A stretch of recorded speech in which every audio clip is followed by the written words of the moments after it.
If you're Chinese and want to complain about your government, this is where you come, if you're brave enough.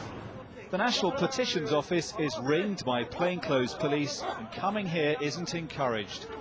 Foreign journalists aren't welcome either. Sorry? It's all part of China's media control machine that would have you believe all is calm and stable here. Hey, what's going on? Don't be fooled. Below the surface, China is seething with discontent. This is a slum of the downtrodden, where victims of injustice come to live while petitioning the government.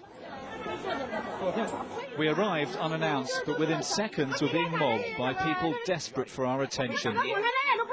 They showed us photographs and held up banners with stories of corruption, police brutality and sons killed in detention.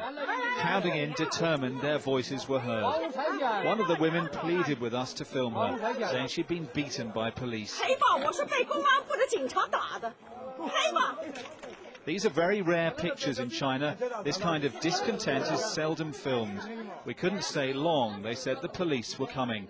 But in just 4 minutes, we'd attracted a growing crowd. Before leaving, our camera was drawn to a man bearing the burn scars of a past protest. His banner read, "Human rights are more important than living."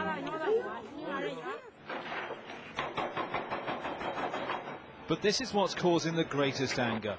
Homes and land being seized by the government and sold to developers to build on. These are some of the victims. They've spent all winter living in tents in temperatures well below freezing, after their own governments demolished their homes to develop the land. We wanted to record their story. The police had been tipped off we were coming, and were determined to stop us filming.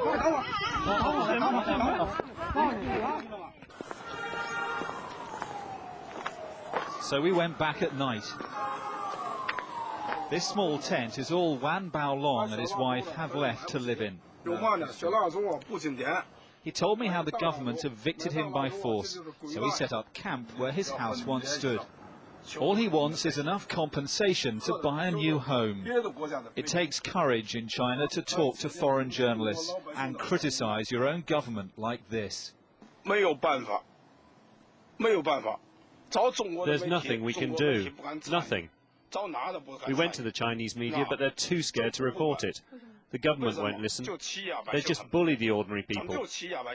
They're eating our flesh and drinking our blood. They're picking our bones clean.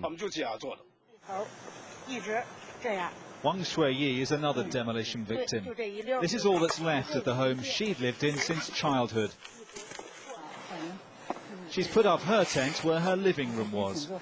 In it, she's made a shrine to her late husband. He died after they were given their eviction notice. She claims officials hounded him to his death. They're stealing our homes. It's theft. Just theft.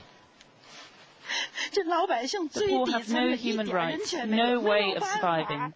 We've been everywhere for help. This is the flip side to China's economic miracle. In the country's massive property boom, government officials and developers are making untold billions seizing people's land to build on.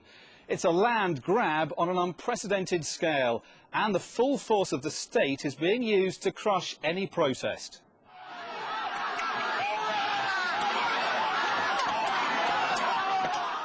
It looks like a medieval battle, but this is protest control in 21st century China. An army of hired thugs move in on villagers to seize their land. They're armed with guns and stun grenades that meet fierce resistance, as villagers fight back with farm tools in a pitched battle last year that claimed 6 lives. These kinds of clashes are hardly ever filmed, but they're happening more and more often. Apart from the violence, the pictures are striking because they're taken by the protesters themselves.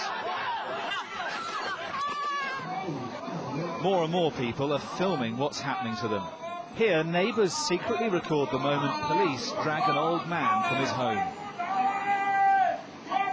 Then his ill wife is hauled away, still in her sick bed.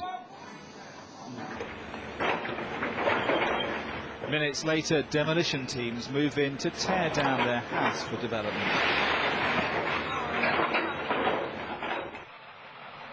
These poignant pictures are of a man racked with grief in the minutes after his house is demolished. He argues with police in impotent fury before claiming what's left of his home, sitting on its rubble, consoling his grandson.